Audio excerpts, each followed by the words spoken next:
Good morning. It is a very sunny but very cold November day, and we're here for a day session down at Jimmy's Lake in Essex.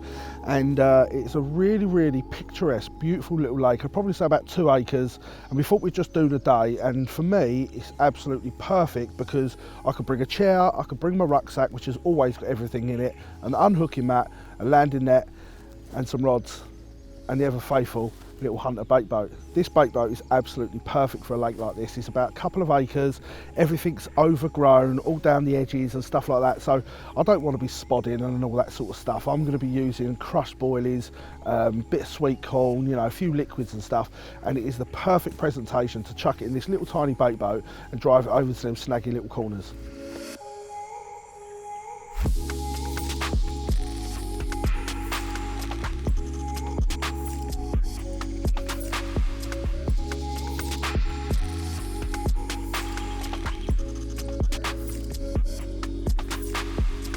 So as you can see, I've got a couple of rods out. My right hand rod, that's just next to a post, it's probably about 15-20 yards down the bank, and I'm right next to it. It's made it really easy with the boat. I've literally crept it in, tucked it right next to the post, so I don't have to worry about going over the rope or any of that. I am right next to it and I've dropped it down, and I know that's a really good spot for catching a few fish at the right time of year. They're always there. And my left hand rod, that's fished to an overgrown sort of fallen tree, probably about 50 yards, 60 yards away, on the far margin. I don't want to cast over the top of it, I don't want to spod out of there. So again, the bait boat just drifted in, I drove it across, and then when I got close to it, I've just literally drifted it right into the area, keeping things nice and tight. And I've been putting some sort of like ground bait balls of crushed bait in, and that'll break up really quickly on the bottom, but it just leaves a lovely dust on the base so that when anything comes in, it'll plume up and leave a scent in the water for ages. So talking of bait and how cold it is, I have basically gone for a boilie, sweet corn, and in various different sizes, but I've crushed them all, and I've actually put it through the crusher twice.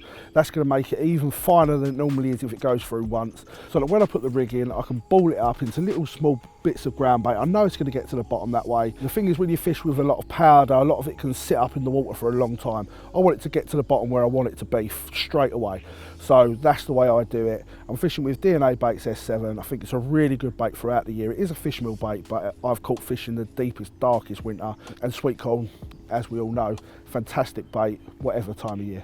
I've not gone in super heavy. Like I say, I'm using a crushed boilie, so there isn't a lot of actual food baits. I'm fishing with a little wafter that's just sitting over the top of it. I've got a load of crushed bait out there that's just going to be pluming onto the bottom, just enough for them to get in. If there's a load of roach and that in there as well, they can have a little feed up.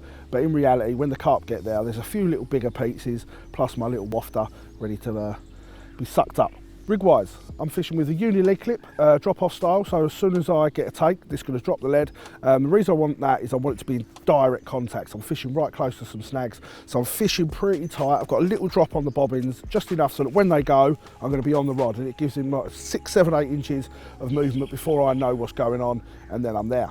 On the hook link, I'm fishing with about 8 inches of Camo X in soft, and I'm fishing with a Slip D multi-rig. I've been using this rig for quite a while now, and I really rate it. I've got a little size 6 medium curved shank hook, and that just blowbacks down the shank really easy. And if I do blunt the hook for any reason and I don't want to sharpen it, then I simply swap the hook over very easily. I've got a large kicker on there just to give us a little bit more security, but also it gives it a better angle on the eye of the hook, which for me has been absolutely perfect, and I have been nailing some fish over the last few months on it. One of the main things that I absolutely love about this little bait boat is purely because it's got a one-handed remote, so I can put the rig in the boat, I can hold the rod in one hand, and then you can simply drive it out with the other. It's so easy. There's no more having to put the rod down on the rod rests and then using both hands. It's just so much easier to do it like this, and then when you come to drop it, simply push the middle button, the bait drops, you can sort your rod out, and you can simply drive the boat home.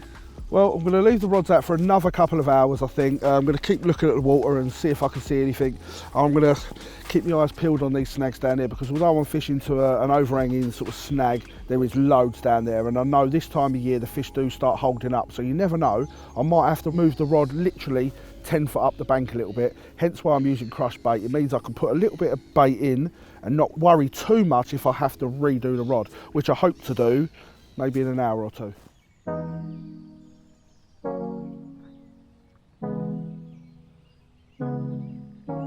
So about 15 minutes ago I see a fish show about a rod length off of a bush, just a bit further than I'm actually fishing.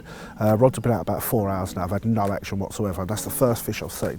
And I know this time of year, you really have got to look for them and find them. So that's a good indication that I've seen a fish. So I'm going to get my rod in position ASAP, because I really do want to make hay while the sun shines, and the sun is coming out. So I've probably got another couple of hours before the sun goes down to try and nick a bite. So let's get the bait boat in position and get her out there. Be nice and quiet, put it underneath that tree, see if we can get a bite.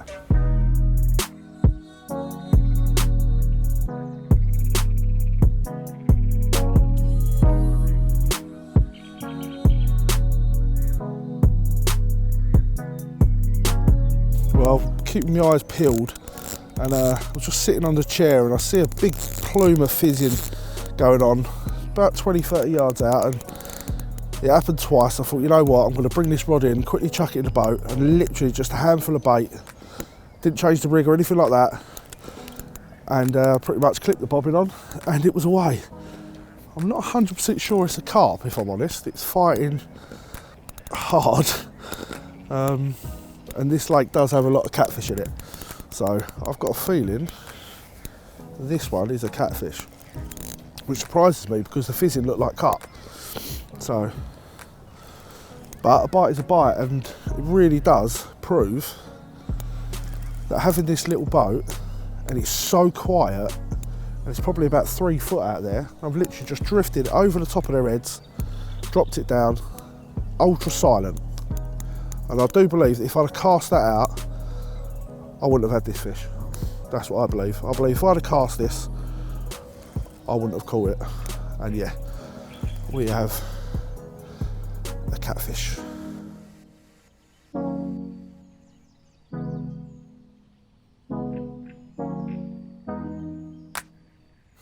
Well, there we go. Got a moggy in the net. Let's have a little look at her.